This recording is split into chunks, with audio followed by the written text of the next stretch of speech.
Bueno, jóvenes, comenzamos la clase de sociales de 9º grado, continuando con lo que es el continente asiático. Para ello vamos a silenciar por un momento los micrófonos para que entiendan mejor. Entonces, al hablar del continente asiático, hay que remarcar que es el continente más extenso en la Tierra, con más de 44 millones de kilómetros cuadrados. ¿Okay? Se encuentra ubicado aquí en el hemisferio oriental. Eso del hemisferio oriental y el hemisferio occidental ya lo he explicado desde séptimo, cuando dividimos la Tierra y la partimos en dos mitades iguales a través del meridiano de Greenwich. Pero decir que este es el oriente y este es el occidente, en este caso pasaría el meridiano por aquí. Digamos, este es el oriente, este es el occidente. Es básico para entender varias cosas en geografía. Porque el oriente es toda esta zona, que sería la mitad del mundo hacia la derecha. Pero el oriente también se subdivide. Y en la clase de hoy vamos a ver cómo hay un oriente próximo, oriente medio, lejano oriente. Eso hay que conocerlo, porque uno escucha a veces noticias de que hay tal conflicto en el Medio Oriente. Y uno dice, ¿cuál Medio Oriente? ¿Dónde queda eso? Entonces, es bueno manejar estos conceptos para siempre tener una buena idea de la localización. Ahora bien, miremos los límites entonces. Asia dijimos que limita aquí al norte con el océano glaciar ártico, al sur con el océano Índico, hacia el oriente con el océano Pacífico y hacia el occidente con Europa a través de una cadena de montañas que quiero que ahorita alguien de ustedes me diga cómo se llaman los montes que sirven de límite físico entre Europa y Asia. ¿Alguien sabe cómo se llaman esos montes? De la clase anterior. ¿Alguien sabe cómo se llaman esos montes que sirven de límite físico entre Europa y Asia? ¿Nadie sabe? Monte Urales. ¿Quién respondió? Gabriela. Gabriela, Montes sí. Urales. Correcto, son los montes Urales. Muy bien. Y esos montes Urales, la vez pasada yo los enseñé a través del mapa y vimos que son extremadamente largos, pero son montañas bajas. No es que sea una cordillera súper alta. Pero eso es lo que divide Europa de Asia. Porque si ustedes observan el mapa, ven que Europa y Asia es una sola masa. Una sola masa. Era parte de un supercontinente llamado Eurasia. Aquí también tenemos que Asia, hacia el oeste, también limita con África. En esta parte de aquí, donde estoy señalando con el puntero, aquí está la península del Sinaí, que pertenece actualmente a Egipto, ¿va? Pero también ha pertenecido a Israel. Entonces, ahí limita con África. Y como ven aquí, otro dato también que hay que observar siempre, es que en el mapa de Asia también aparece Turquía, que geográficamente se le adjudica a Asia. Pero yo le explicaba la vez pasada, cuando Esteban hizo la pregunta, que Turquía en geopolítica y en historia está más vinculada a Europa. ¿Okay? Por los imperios a los que ha formado parte este país. Entonces ellos están en esa línea donde tienen esa ambivalencia de formar parte de dos continentes. Bueno. Entonces aquí tendríamos, como primer dato de la geografía de Asia, es que Rusia es el país de mayor extensión. Estamos hablando de un país que tiene 17 millones de kilómetros cuadrados. Para que ustedes tengan una idea, al compararlo, por ejemplo, con el país más pequeño de Asia, que es las Islas Maldivas, solo tienen 298 kilómetros cuadrados. O sea, la diferencia entre 17 millones y 298 es una cuestión abismal. ¿Okay? Entonces, Rusia es el país más grande de Asia y el país más grande del mundo, más extenso. Y era todavía aún más extenso cuando yo les he explicado en clases anteriores, clases presenciales, que Rusia también tenía territorio en América. Lo que ahora es, a ver quién sabe, ¿qué parte de América le pertenecía a Rusia en algún momento? ¿Alguien sabe? Johan, Scarlett, ¿alguien sabe qué parte de América le perteneció a Rusia en algún momento de su historia?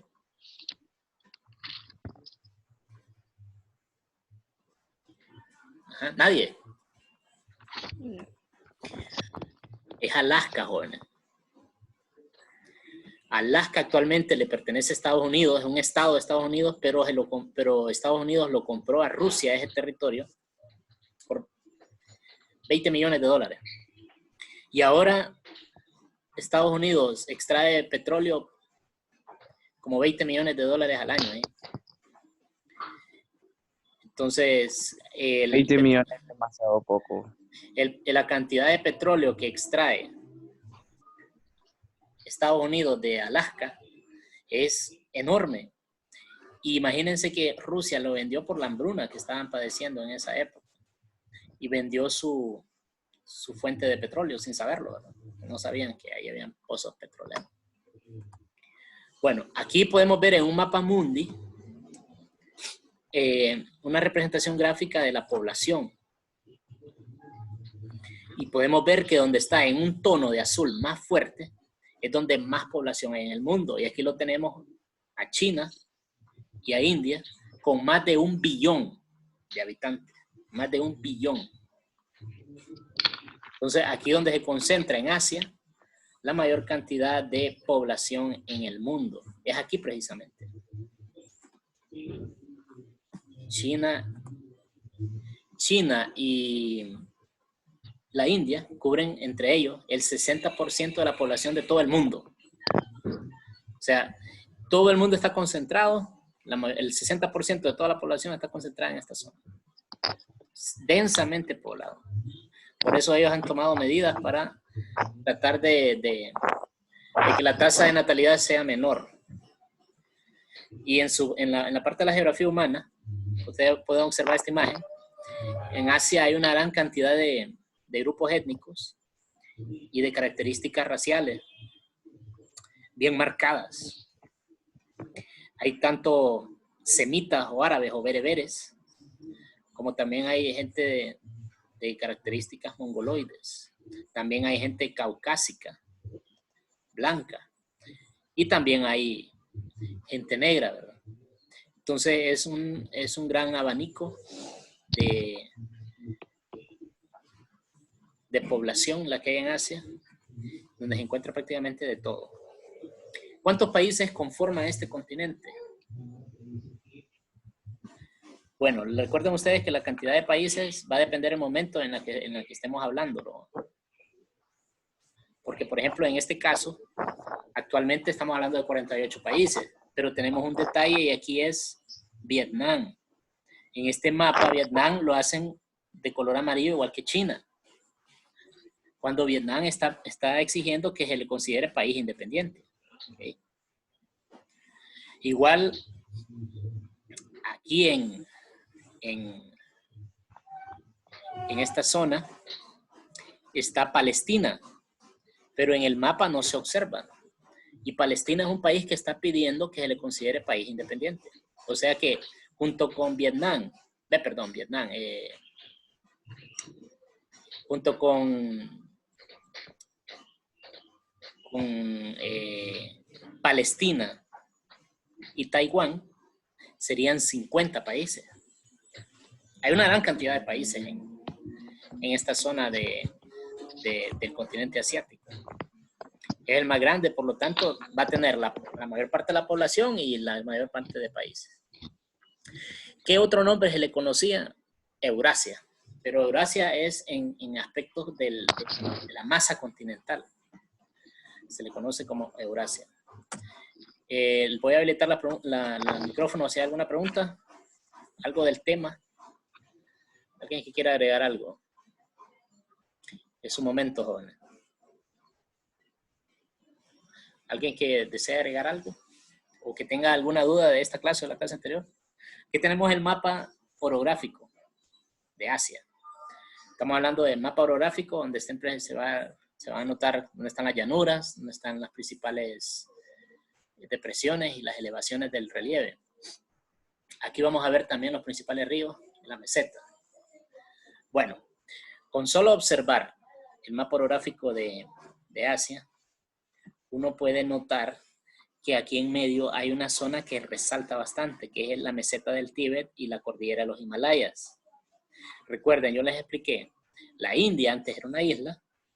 Por el movimiento de placas tectónicas, la India fue penetrando en la capa euroasiática y al final arrugó tanto el terreno, la masa continental, que formó estas grandes montañas que están en el Himalaya, donde está el monte Everest, que tiene más de, bueno, prácticamente los 9.000 metros de altura, 8.848 metros sobre el nivel del mar.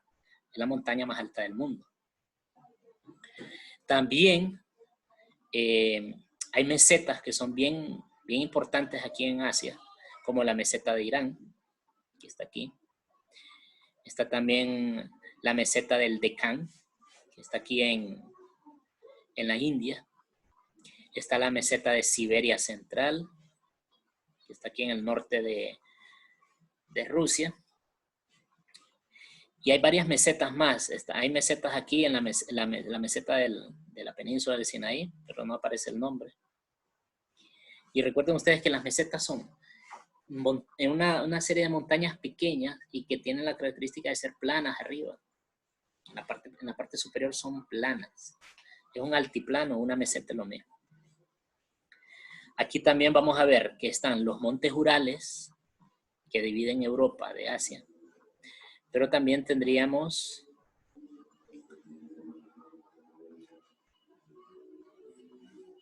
aquí, pero no aparece, pero tenían los montes Sagros. Los montes Sagros. Y tendríamos los montes Cárpatos, no aparecen. Y como ríos que destacan bastante está el río Indo, aquí en la India, y el río Ganges y el río Brahmaputra, que son los tres ríos más grandes de India, pero el río que más destaca es el río Ganges porque tiene importancia religiosa para ellos. El río Ganges se considera un río sagrado. De hecho, el río en sí para los hindúes es un dios, de los millones de dioses que tiene. También tenemos otros ríos importantes como el río Yangtze en China, el río Huanghe, son los ríos más importantes de China. El río Yangtze, Yangtzekiang también le llaman. El río Mekong, el río Huanghe. 3 ríos de China y de la península indochina. Huanghe, Yangtze y Mekong. Y de India sería el río Indo, el Brahmaputra y el río Ganges, que serían los ríos que usted tiene que saber distinguir en esta zona. Pero también los rusos tienen unos ríos que son bastante largos y que desembocan en el océano glacial ártico. Tenemos el río Obi, que está aquí, el río Yenisei y el río Lena. Entonces, los 3 ríos más importantes de Rusia serían el río Obi, el Yenisei y el río Lena. Los 3 ríos más importantes de China serían el río Huanghe, el Yangtze y el río Mekong. Y los 3 ríos más importantes de India hasta ahorita serían el río Ganges, el río Indo y el río Brahmaputra, que aquí no aparece.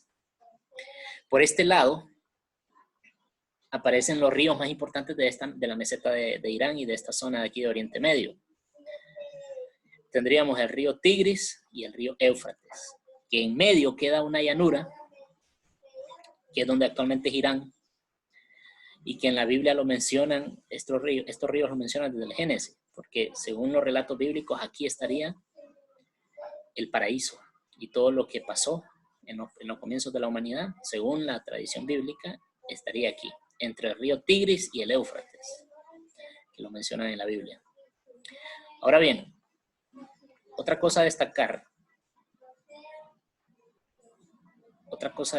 de la orografía de Asia es el desierto del Gobi. ¿Por qué? Porque el desierto del Gobi es uno de los desiertos más áridos del mundo. ¿Ok? Y como todos los desiertos tiene esa particularidad de que en la noche hace un frío salvaje, hasta de -0. Pero en el día, el calor es insoportable. El desierto del Gobi, que queda en parte de Mongolia y en la frontera con Rusia. Ok, también hay algo que destaca en la orografía y la hidrografía de Asia, es sus mares interiores. Porque este país tiene mares internos, como el mar Caspio o el mar de Aral. También está el lago Baikal, que ya voy a explicar un poco. El mar Caspio y el mar de Aral son mares internos, son enormes, son de agua salada, ¿okay? Porque probablemente eran parte del océano en algún momento de la historia geológica del planeta y tuvieron tierras que emergieron y esa agua oceánica quedó atrapada en el continente. Porque ustedes se pueden preguntar, pero ¿por qué no le dicen lago en vez de mar? Bueno, es que esto estaba conectado en algún momento por aquí. Cuando la geología cambió, quedó atrapado de esta parte del mar y ya quedó en el centro de un continente y se llama Mar Caspio o el Mar de Aral.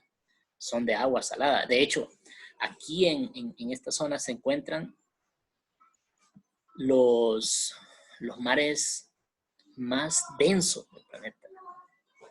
En el Mar Caspio, el Mar de Aral, es tanta la densidad, es tanta la sal que hay ahí, que parece un jarabe el agua. O sea, si usted tiene la oportunidad de irse a meter al Mar de Aral y se tira, no se va a hundir, va a flotar, porque es tanta la densidad que los cuerpos no se hunden ahí.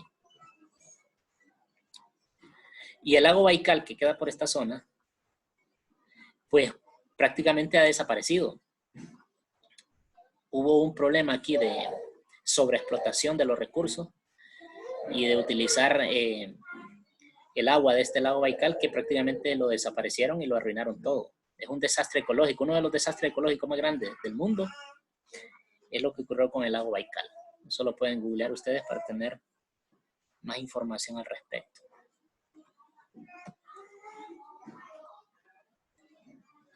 Bueno, continuemos. Aquí está, miren. Aquí está. Podríamos ver el video, pero por asunto de la clase, aquí está el link directamente del video. Por el asunto de tiempo, de lo que nos da Zoom de tiempo para la clase, no ajusta. Pero yo les voy a mandar la diapositiva al grupo para que ustedes puedan acceder y ver el video. De ahí va a ser la primera asignación porque más es un resumen de lo que dicen en ese video. Esa es la primera tarea. Entonces miren ustedes cómo era antes el Mar de Aral. Ahora miren cómo ha quedado. Es el desastre ecológico más grande que hay actualmente.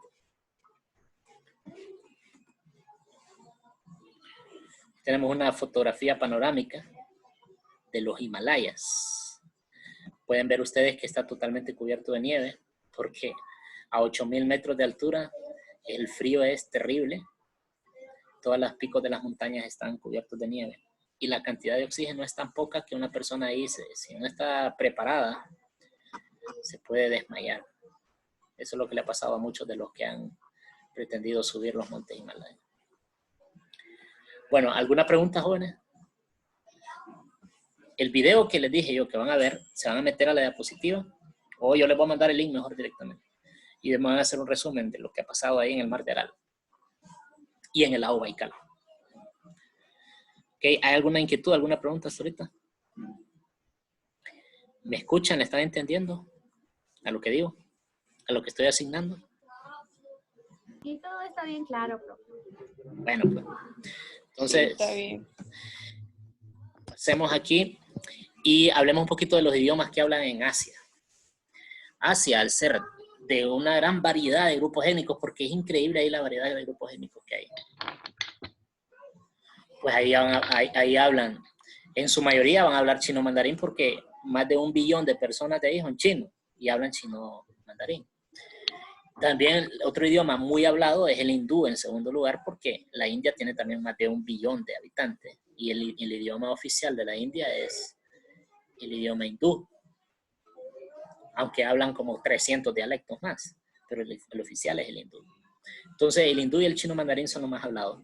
Luego estarían aparte del hindú y del chino mandarín, el tailandés, el japonés, el árabe que también es bastante hablado en el mundo, el persa, el hebreo, el armenio, sefardita, tibetano, griego.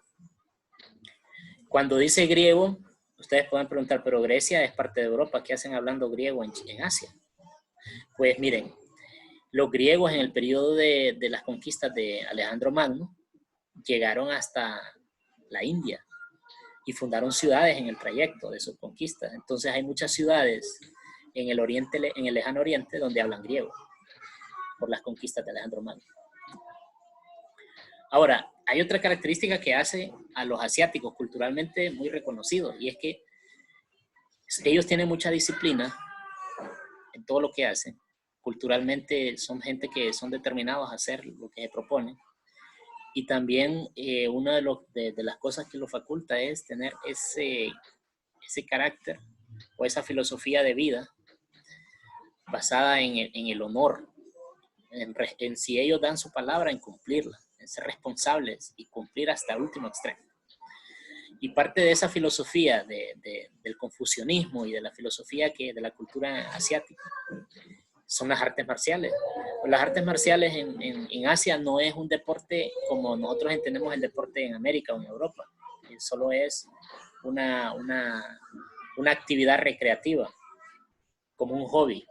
Para ellos no, es un estilo de vida y es una filosofía. Ellos se toman muy en serio las artes marciales. Y ahí vamos a tener, por ejemplo, el judo en Japón, el karate, el aikido. Vamos a tener el tai chi, el kung fu, que no solo es un mecanismo de defensa que ellos han desarrollado para pelear, sino que es una forma de meditación y de conocimiento anatómico de su cuerpo, de control mental también. Entonces es sumamente interesante. Las artes marciales asiáticas se han exportado aquí como un producto por Hollywood, ¿verdad? Porque hay películas como Karate Kid y todas las películas de Kung Fu que ustedes pueden imaginar, incluido la Kung Fu Panda. Aunque en Kung Fu Panda mencionan cosas interesantes sobre el Kung Fu, y cuestiones de cómo la persona tiene que ser para ser digna de conocer el Kung Fu. O sea, una persona sabia, una persona responsable. Entonces, es bien bonito profundizar un poco en el continente asiático, en su cultura, en esto de las artes marciales, porque uno puede aprender muchas cosas valiosas de ellos, sobre todo valores. Ok, vamos a terminar aquí en esta diapositiva hablando que es el mayor productor global de alimentos Asia. La economía china es la más grande del mundo. Ha superado a Estados Unidos en crecimiento por el Producto Interno Bruto de ellos. Y al mismo tiempo son los más grandes consumidores de recursos, sobre todo de minerales y de materias primas. Nosotros en Honduras le vendemos minerales a China. Y ellos después nos venden un montón de cosas hechas en su fábrica, ¿no? El mayor crecimiento económico lo tienen los chinos, los hindúes y Pakistán y Corea del Sur. Japón, son economías muy tecnificadas, muy industrializadas. Y el mayor crecimiento de la inversión en ciencia y tecnología la están creando ellos también. Grandes universidades en China están desarrollando nueva tecnología. En Corea del Sur está la fábrica de celulares Samsung y otras marcas de prestigio también. En Japón, los grandes adelantos en robótica en todo el mundo, primero están en Japón. Los japoneses desarrollan la robótica desde que comenzó. Prácticamente ellos son los que mejor se han dedicado al tema de la robótica. Y si ustedes ven videos, busquen videos en YouTube de youtubers que van a Japón, van a ver que hay un montón de servicios que se hacen automáticamente a través de máquinas. Ellos van bien adelantados con respecto al resto del país en el tema. Entonces, la primera tarea que les asigné es ver el video y hacer un resumen, ¿verdad? De lo que está pasando en el mar de Aral y en el lago Baikal, en Asia, un desastre ecológico. Y la última tarea, la última asignación, tiene que ver con este tema de las artes marciales japonesas. Yo quiero que ustedes investiguen lo que es el Bushido. Bushido, ahí se lo voy a escribir en el grupo. Y que me hagan una reflexión de qué cosas de la filosofía oriental podríamos tomar para mejorar nuestra cultura occidental. Entonces, si no le entienden a la tarea, me hacen preguntas en privado. Yo la voy a volver a escribir la tarea en el grupo porque, por si no lo han anotado. Entonces, pasen un buen día. Espero que estén bien. Cuídense y vamos a estar en contacto a través del WhatsApp. Entonces, esto ha sido todo. Y pasen un buen día.